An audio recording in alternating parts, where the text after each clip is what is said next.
Welcome, welcome to the Gump Report. I can see my own ear. Welcome to the Gump Report. You never know what you're going to get. And this is my thought. Is the WWE in trouble? Is it in trouble? This is something that many people are saying, oh, we're going to see it now. WWE's in trouble. They got Adam Cole now. He just left. One of the things that they just did trying to make up for what happened with Adam Cole was to bring in some new people and do some new booking. That sucked. This is my opinion on if the WWE is in trouble, guys. Look, if you're talking about if the fans are the main motivator and the main source of income, if they still had that template, they'd be in trouble because a huge chunk of that fan base is gone. But they're not getting that. They're now corporate, where they're working with corporations as well as working with TV networks, which are still the dinosaurs of media, period. Majority of people, no matter if they're young or old, they still see something that comes from the cable networks. They've been around since I was, now let me see, when did cable actually start? Because I am an old man. I am an old man, even if I somewhat look okay for my age. I believe general cable started in the early 70s. No, late 70s. Say in New York, cable became important around 1979 to 1980. That is when cable began to become very popular in the United States. I mean, in New York. The United States, I'm sure, took a lot longer because it counted on the infrastructure to support it. But in New York, it started around the early 80s, when I was about 9 or 10 years old, when cable was really something. That's 40 years or 41 years since cable became important. CNN didn't come out until the mid-80s. Think about that, guys. CNN didn't come out in the 20s or the 30s. They didn't. Cable News Network, that's what they originally called, came out in the 80s. 1980s when it got started. Everything has been motivated because of cable. WWE would have never gotten anywhere if they didn't get cable. Particularly for the original WrestleMania. Because I remember seeing it.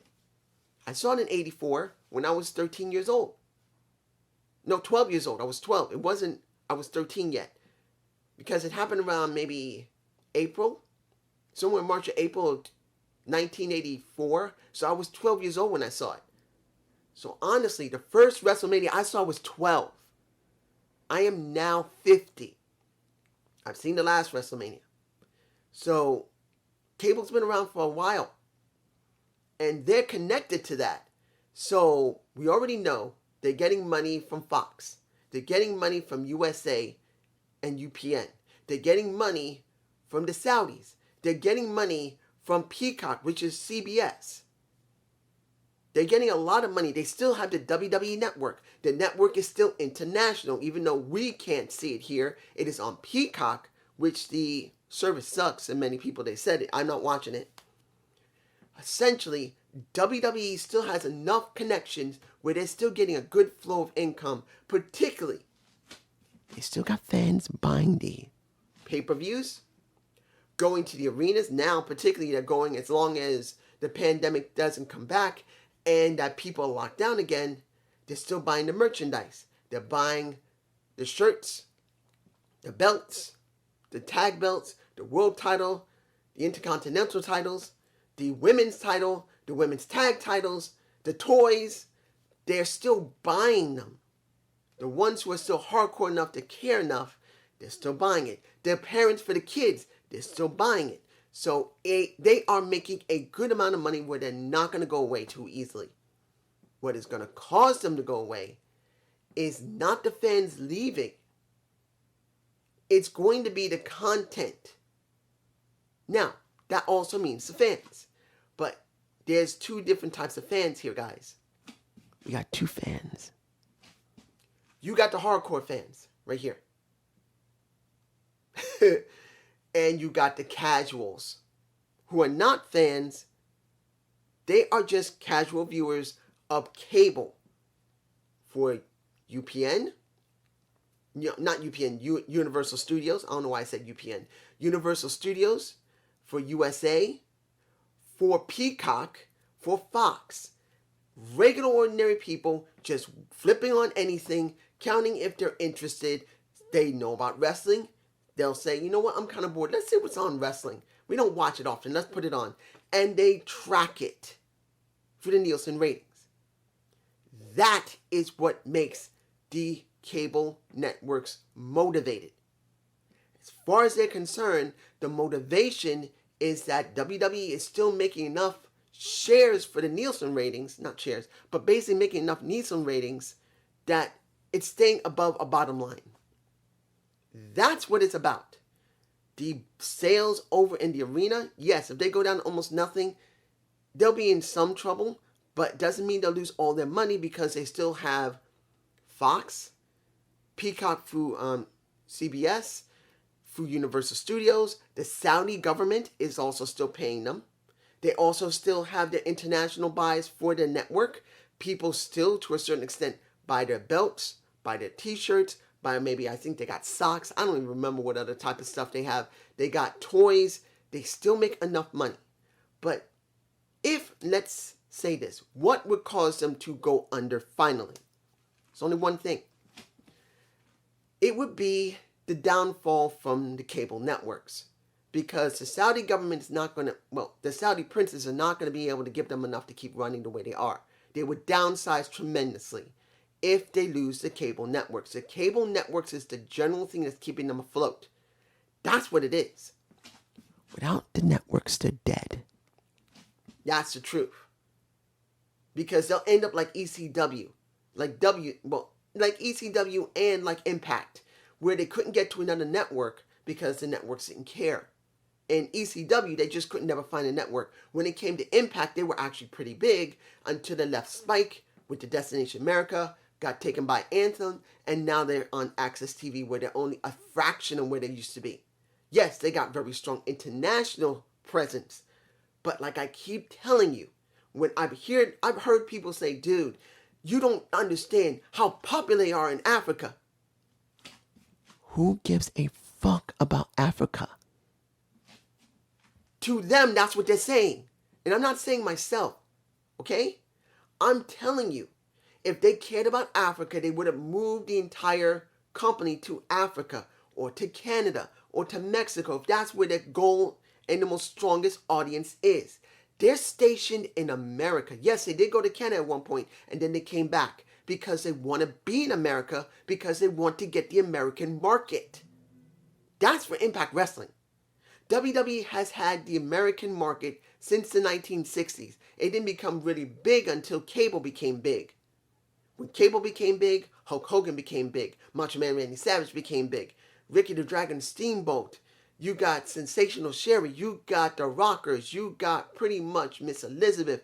You can say anything you want about any of those people and others that you thought were mediocre wrestlers who basically were enhancement. But even the enhanced jobbers had a goal on the show that were interesting, that people loved because it was so spotlighted through cable and the cable networks across the country. Remember, what Vince decided to do when he took over the WWF, turned into the WWF, he decided to go head-to-head with each individual promotion in each individual part of the country. He made deals in California. He made deals in the Midwest. He made deals in Florida. He made deals in North Carolina, South Carolina, Georgia. He went to each and every one of them and put his product head-to-head with theirs. Even though they've been there all that time, the cable networks were willing to let him be on there because they knew they can make good money. Yes, they also had contract with those little promotions, which were actually big at the time, like AWA, USWA, WCCW, WCW, ECW, which was Eastern Championship Wrestling, the NWA, the AWA, I think I already said that one. There was a lot of promotions. The Mid-Atlantic promotions, Mid-Atlantic Wrestling. I'm telling you, what made WWE is cable, and what will destroy them will be cable. Without cable networks backing them, they're done. There's no way they're going to survive. If USA packs it in and says, you know what, we're done. The ratings are bad, we're done. Take NXT off TV. We don't want it. That would be the first nail in the coffin for the WWE. That would be the first nail. The second nail, Peacock, who has a network through CBS, through Universal, well, CBS and Universal, if they say, we don't want you anymore because this is not working, we're not getting anything, we're not getting an increase, and we're getting constant complaints, we're done. They dropped them. Then they got an issue, but not in big trouble. Then it's only two things left. Well, three. I take that back, three. Let's say the fans. Let's just say the fans decide they're done with the WWE and they go to NWA, they go to Impact, they go to New Japan, and they go to ECW. Not ECW. EW. Sorry, my allergies are up. And they go to them. And the arenas become so low, they don't tour anymore. They stay in one place like Impact Wrestling is doing right now in NWA. As long as they're still getting shares, they're fine until this happens. Nobody's coming to the arenas anymore when they publicize. Then they're in trouble because eventually, without fans there, unless they're going to pay actors to come in and cheer, which they can, without fans, the people at home don't care. Because they'll know that if fans don't want to watch it and go to the arenas at all, not because of the pandemic, but because it just sucks, they're not going to care anymore. And that is when the Nielsen ratings will go down because people won't be watching. When no one watches, if they hit, understand, when it comes to NXT, they're about, 6 to 500,000. No, 5 to 700,000 they'll get once they do reorganization. Let's be honest, they're not going to go down to 100,000. They will be somewhere between 4 to 700,000. That's going to happen. I'm sure it's going to go down at first and it's going to go up. I'm not going to care about NXT. I will check to see how bad it's going to look. But as far as I'm concerned, their numbers will fluctuate between 4 to 700,000. If Raw drops under 1.3 million, they are dead meat. Because by that time, USA will not have an interest in them. Because as far as they can see, they've always given great numbers to USA. Remember, Raw has been on USA for more than 2 decades. And ever since they've been there, even though the ratings have gone from 4 or 5, even though they're now down to 1.8, 1.6, they still see them as great numbers. Once they drop to lower than 1.3, they're done. Because that's when USA is going to really consider, as far as I'm concerned, their contracts. Because as far as I'm going to be concerning with this situation, once they hit into the 1.3, 1.2, 1.1, they're going to realize that it's not worth it. Yes, they'll keep them for a while, but then they'll reorganize their contracts when they're up. And the money that was like this will go like this. It's not going to be here. It should be here. And that will be with USA. Fox, on the other hand, is going to be a bit different because it's a sports show, well, sports network. They may drop them before that. If the numbers don't look good, they may actually drop them well before that. So SmackDown may get dropped way earlier than Raw. Because we are talking about a sports network that's using pro wrestling as a sport when pro wrestling isn't really being pro wrestling. Fans of real wrestling, yes, they're giving them content of stories and everything, but when they don't see fans there, people want to see other people at the arena to see if they like it or not. And when they see that there's no one there, not because of the pandemic, but just generally no one there, and that they don't even care if there's anyone there, they're like this. No cheering, no booing, you don't see anybody going like this, then you know for a fact, why the hell am I going to watch it? And their ratings will go And then currently their ratings are better than Raw's ratings. They're much better.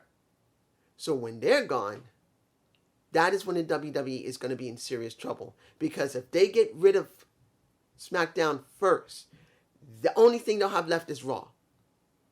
Because I doubt they're going to bring SmackDown over to USA. If they do, they'll realize it's going to be the same problem. And eventually, they will not have SmackDown. They'll have Raw, and when the numbers reach a certain level, they're going to renegotiate the contracts, and it's going to be here where they have the contracts right now. And if no one's going to the shows, and the Nielsen ratings are showing very low numbers, they won't get rid of them. Understand? Fox Network probably will get rid of SmackDown earlier because they are a sports-orientated network.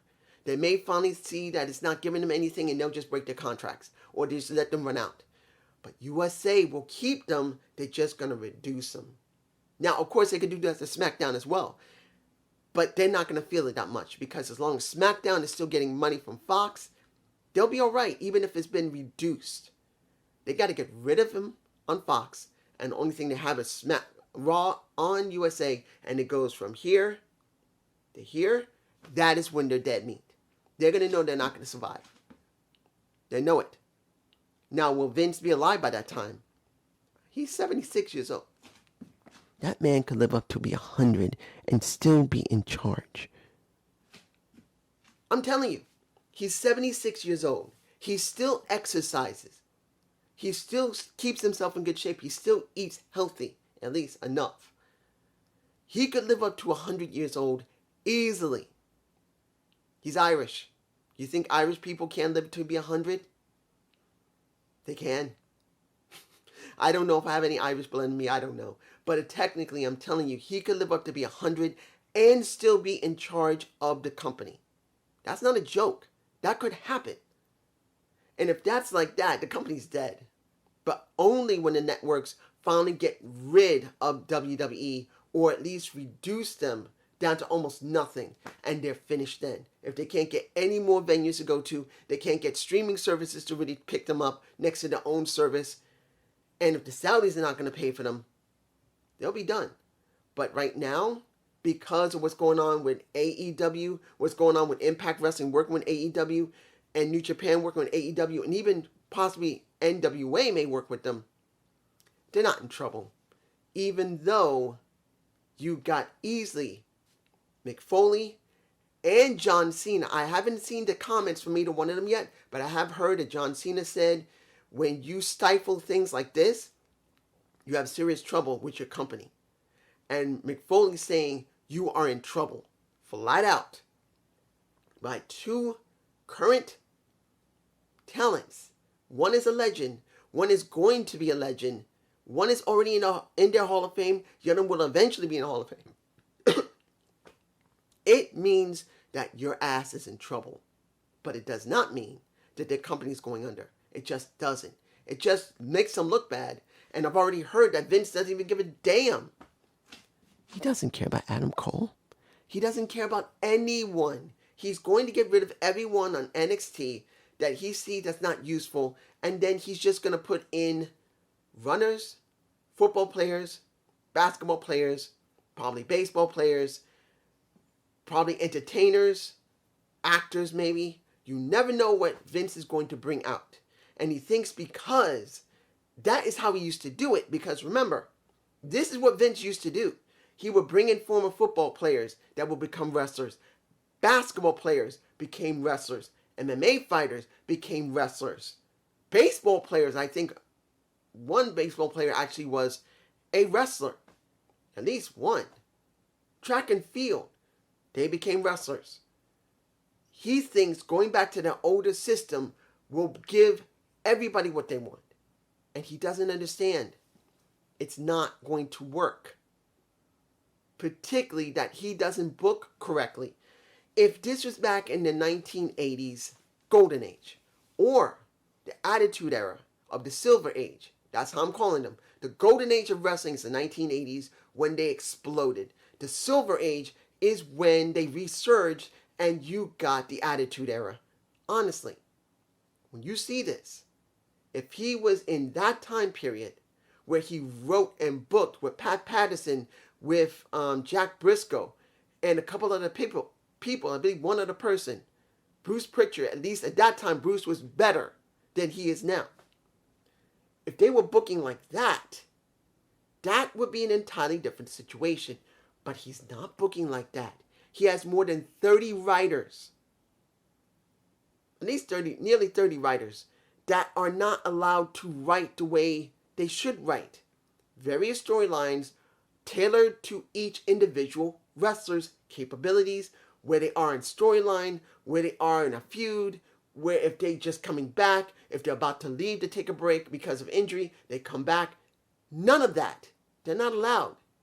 We know Vince keeps tearing up every script that he orders them to.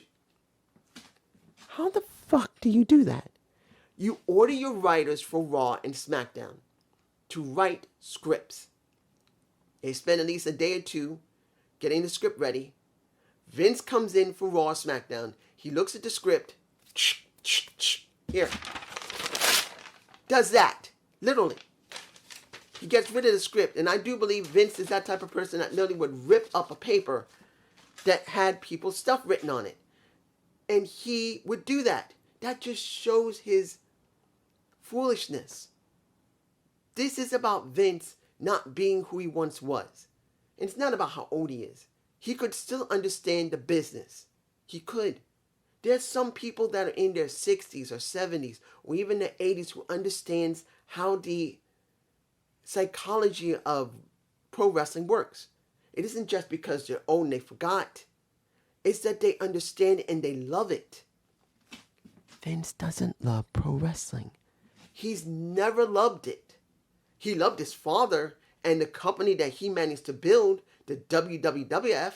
He wanted to prove that he could take a company that his father created during the time with the NWA, with all of the other promotions, and prove that he could make it into something totally unique under what he, not what wrestling psychology is, what he believed wrestling psychology should be. Not about what wrestling was. Because you didn't go head to head with other promotions. There was a understanding that promotions would work with one another, or promotions would normally not work with one another because of some agreement or arrangement. He didn't give a damn about that. He made it very clear, I'm going up against the other promotions. I'm not doing this because my father said it, because I believe I can make this a conglomerate that is better than everyone. He wanted a company that can outshine his father and make his father proud. He did that, but he destroyed pro wrestling in the process. Now, it doesn't mean that wrestling promotions didn't go under because they acted stupid. ECW was a mess. WCW was a mess. NWA is a mess. When back then. So they went under on their own, not just because of what Vince did, but that didn't help what he did. So when you see this, things not going under. Like I said, WWE is not going under any time soon.